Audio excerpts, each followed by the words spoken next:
Rise and shine mga ka-RSP, narito na ang gabay, patnubay para lahat, prediksyon mula kay Master Hans Kua.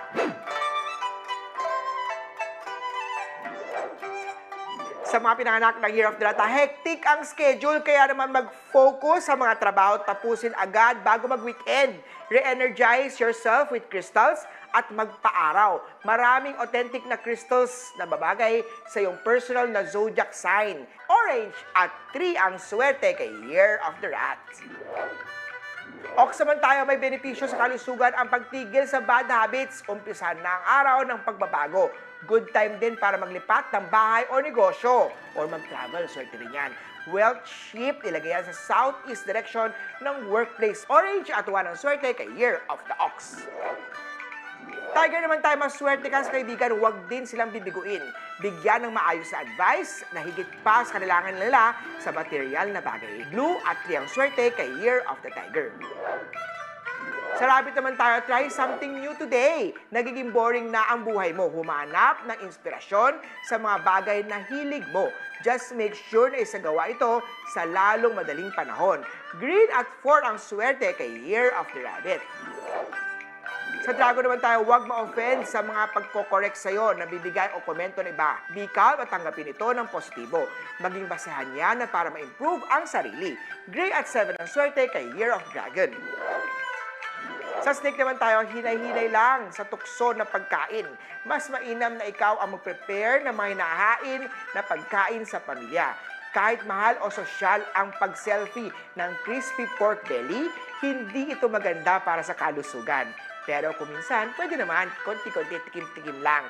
Yellow at 4 ang swerte kay Year of the Snake. Para sa mga pinanganak ng Year of the Horse, magandang araw ito para maglipat ng bahay. Just make sure na bagong lugar ang lilipatan. Maayos ang feng shui. Ganon din ang ginagawa ng office or home renovation or office renovation. Ikonsulta yan para sa matiyak na magandang elements sa bawat direksyon ng bahay o tindahan. Green at 2 ang swerte kay Year of the Horsey. Goat naman tayo, linis-linis pag may time. Isama din ang spiritual cleansing ang iyong self or yung aura mo. Bisitahin si Master Hans Kua para sa self or individual o yung aura at chakra cleansing. Makakatulong pagsuot ng piyaw or money bracelet. Isuot yan sa left hand para ma-enhance ang wealth at money luck. Black at 9 ang swerte kay Year of the Goat.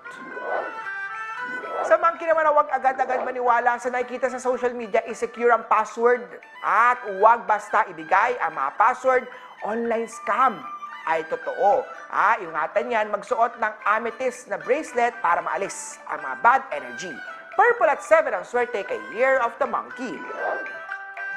Sa rooster naman, kailangan mo mag-ingay upang mapansin sa social media.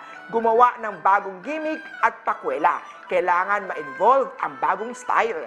Red at 3 ang swerte kay Year of the Rooster. Sa Year of the Dog naman, bantayan ang sayo. Huwag matakot na iboses ang opinyon upang mabigyan sa hinihiling hustisya. Makakatulong pag-display ng lotus flower para sa spiritual enlightenment. Blue at 8 ang swerte kay Year of the Doggy. At sa Year of the Pig naman, swerte sa negosyo. Magbukas ng maaga at magpausok ng insenso para linisin o ma-enhance ang enerhiya sa tindahan o sa lugar. Yellow at 5 ang swerte kay Year of the Piggy. Muli po, ito po yung mga gabay, patnubay para lahat, prediksyon lamang ni Master Hans. Nasa inyong mga kamay nasa lalay ang inyong tagumpay. Kaya always be positive at i-claim ang mga swerte, mga ka-RSP.